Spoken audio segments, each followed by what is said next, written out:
Hello, everyone, and welcome to Ripple Effect TV. I'm your host, Connie Wilshansky, and today I'm really excited to welcome one of our Inner Circle members who comes from a really exciting place, and I'm going to have her introduce herself to tell you about who she is and where she's from. So welcome to the show.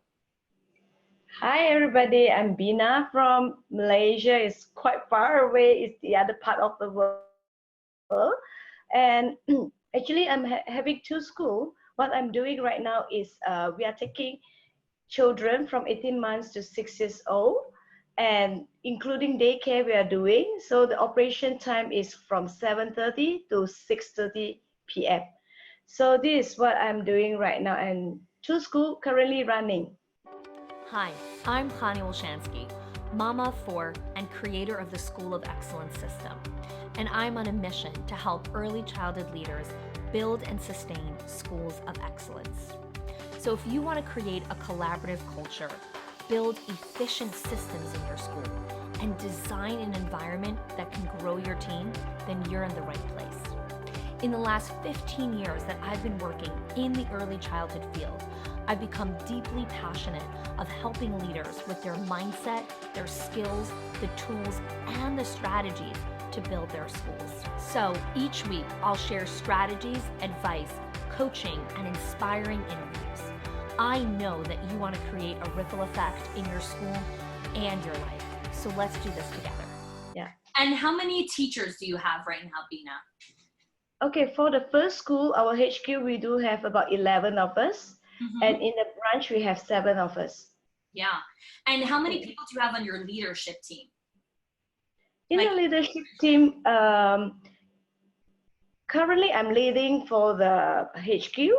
And in the branch, there is another lady that is helping me up. Awesome. Yeah, my partner is doing it. Yeah. Yes. So I'm really excited to dive into our conversation today, because a lot of times what I hear is schools will get really stuck on, but my school is different, or I'm the only one that's struggling with it. And what I want people to understand is these are global things that happen no matter where you are in the world. So whether you live in the US, in Canada, in Eastern Asia, in Europe, in Africa, wherever you live, these things are going to happen when you're operating a school.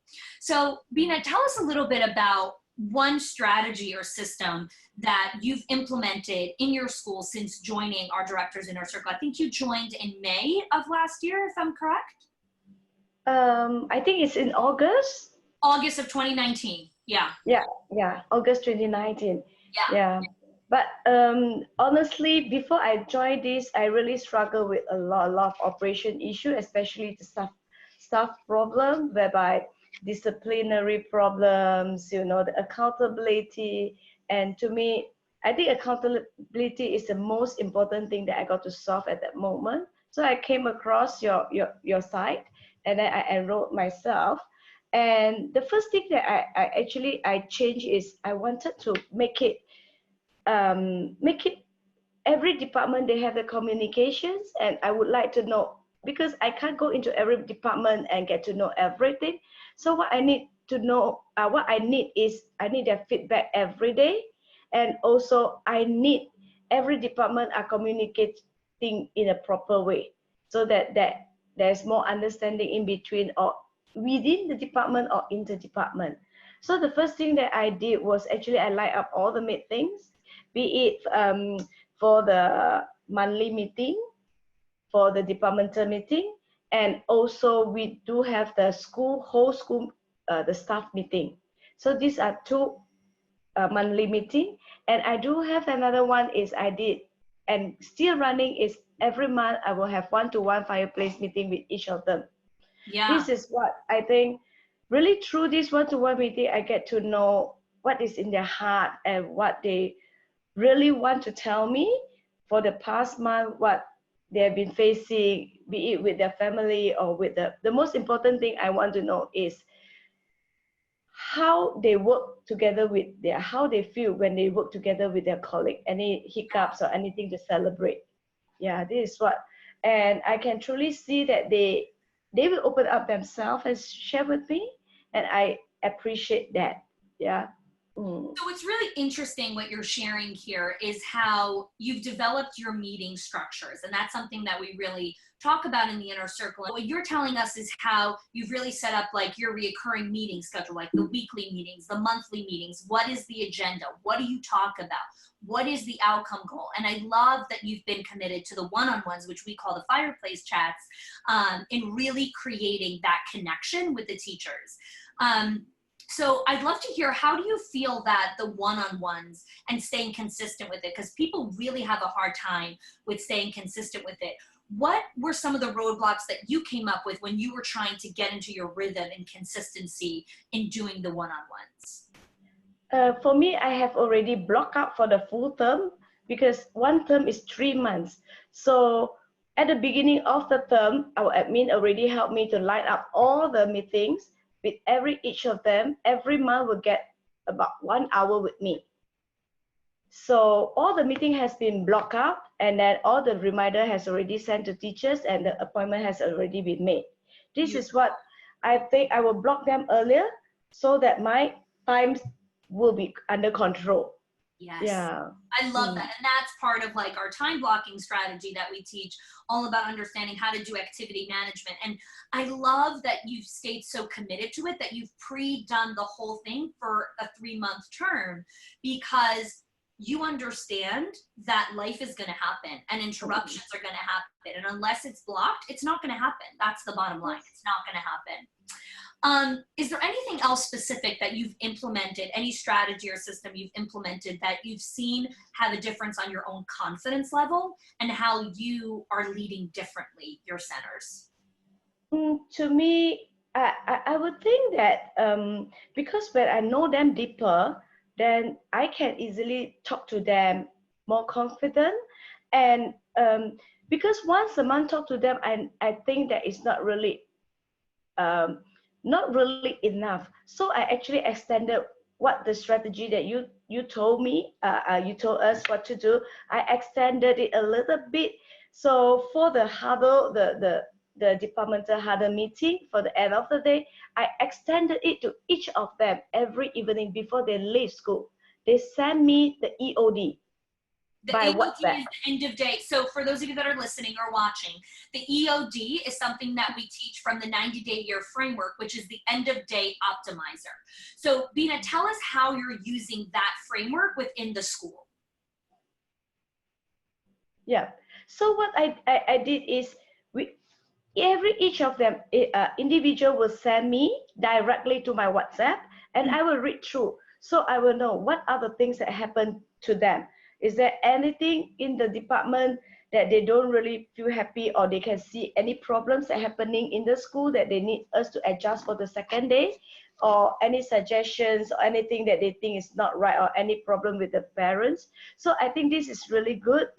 How has it helped you, right? Because sometimes a director will listen to this and they'll be like, oh my God, that's so micromanaging, or like every day they have to send a report. Like, why has this helped you? And why hasn't it felt like a burden to your staff?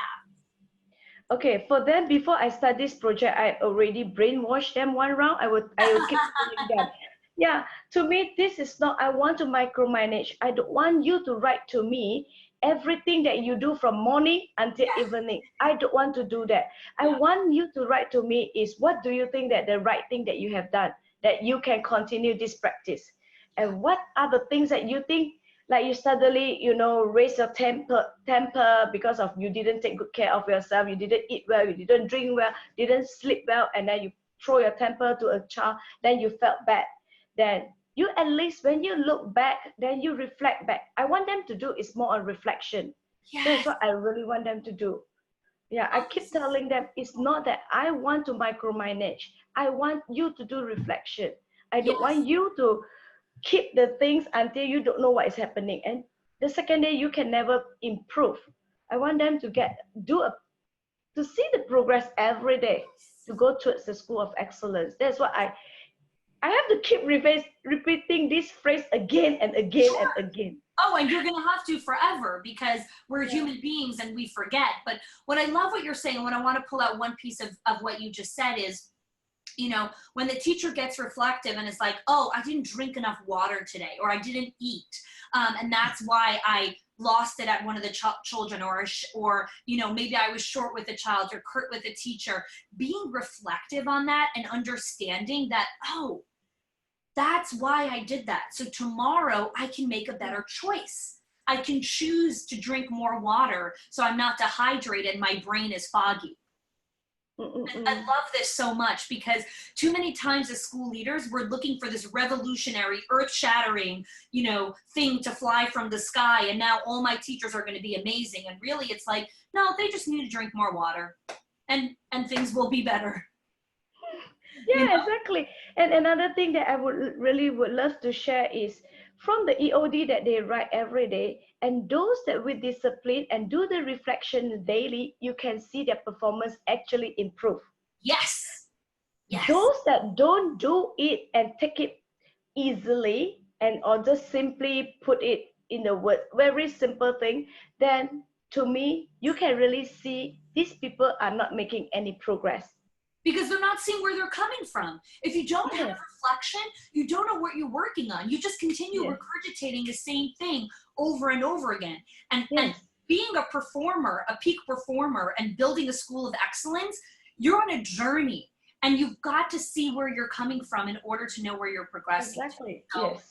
I love this so much, and I love how committed you are to this process. I think it's really inspiring. So really, thank you for sharing that piece. So one of the things I love to do with members is some live coaching, where you share, you know, a specific challenge or something that's going on in your school right now, and I can help you work through it, and then it can be helpful for whoever's, you know, listening and watching to this episode. So tell me something that you want to bring to the hot seat. Okay, like the most challenging thing that I'm facing right now is I have two staff that, of course, obviously, these are the two staff that they don't submit their EOD to me every day. They don't do the reflection, and they never know where their problems come from.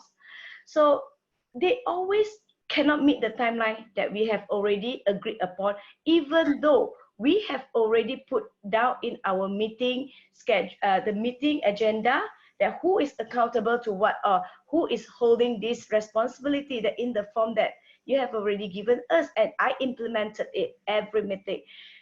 The problem is they still don't do it. They still cannot meet the timeline that agreed upon. And lateness is, I would say, it's really chronic. And it's happening maybe 2 days out of 5 days. Wow. To me, it's extreme.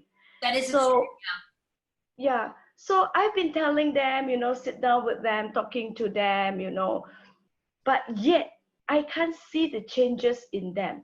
So I really struggle. So I even up to that level, I'm thinking, should I just put a stop here? Because this affect the culture, and this affect, people will think, you can do this, I can do this too, if I don't take any action and let it continue this way until that level. So any suggestion or anything that I should do with that? Yeah. So first of all, I just want to bring to everyone's attention the way that Bina's asking the question already shows someone who is a leader. She's asking the question in a way where she understands that she's responsible for the culture that she's creating. And accountability actually is a culture of safety. Because when she's going to hold these teachers accountable, she creates safety for the teachers that are already being held accountable. Because teachers that rise to that challenge, they are looking at you as the leader and saying, what are you doing about someone who isn't following through with this?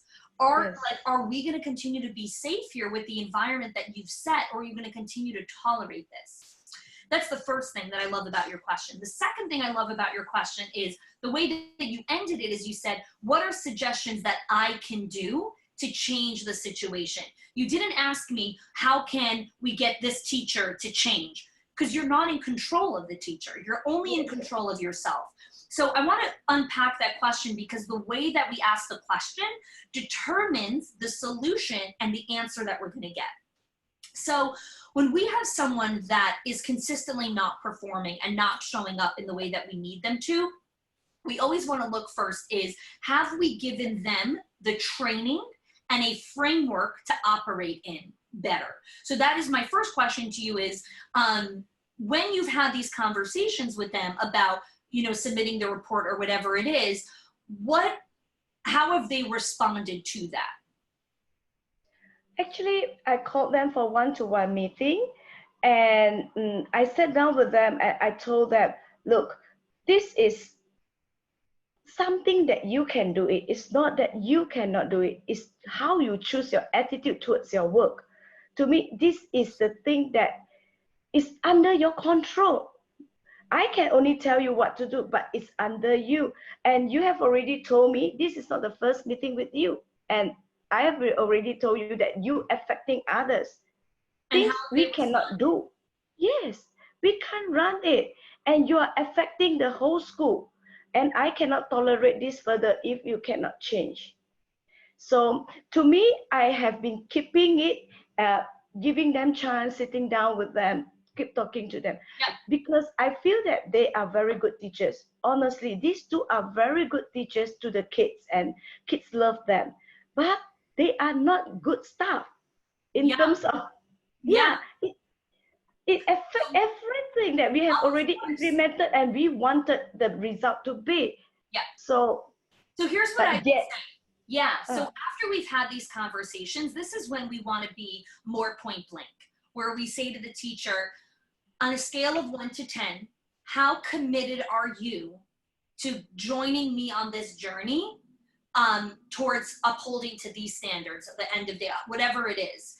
And again, it's a one-word answer. It's not like, well, but no. It's a one-word answer. It's either a 5, a 6, whatever it is.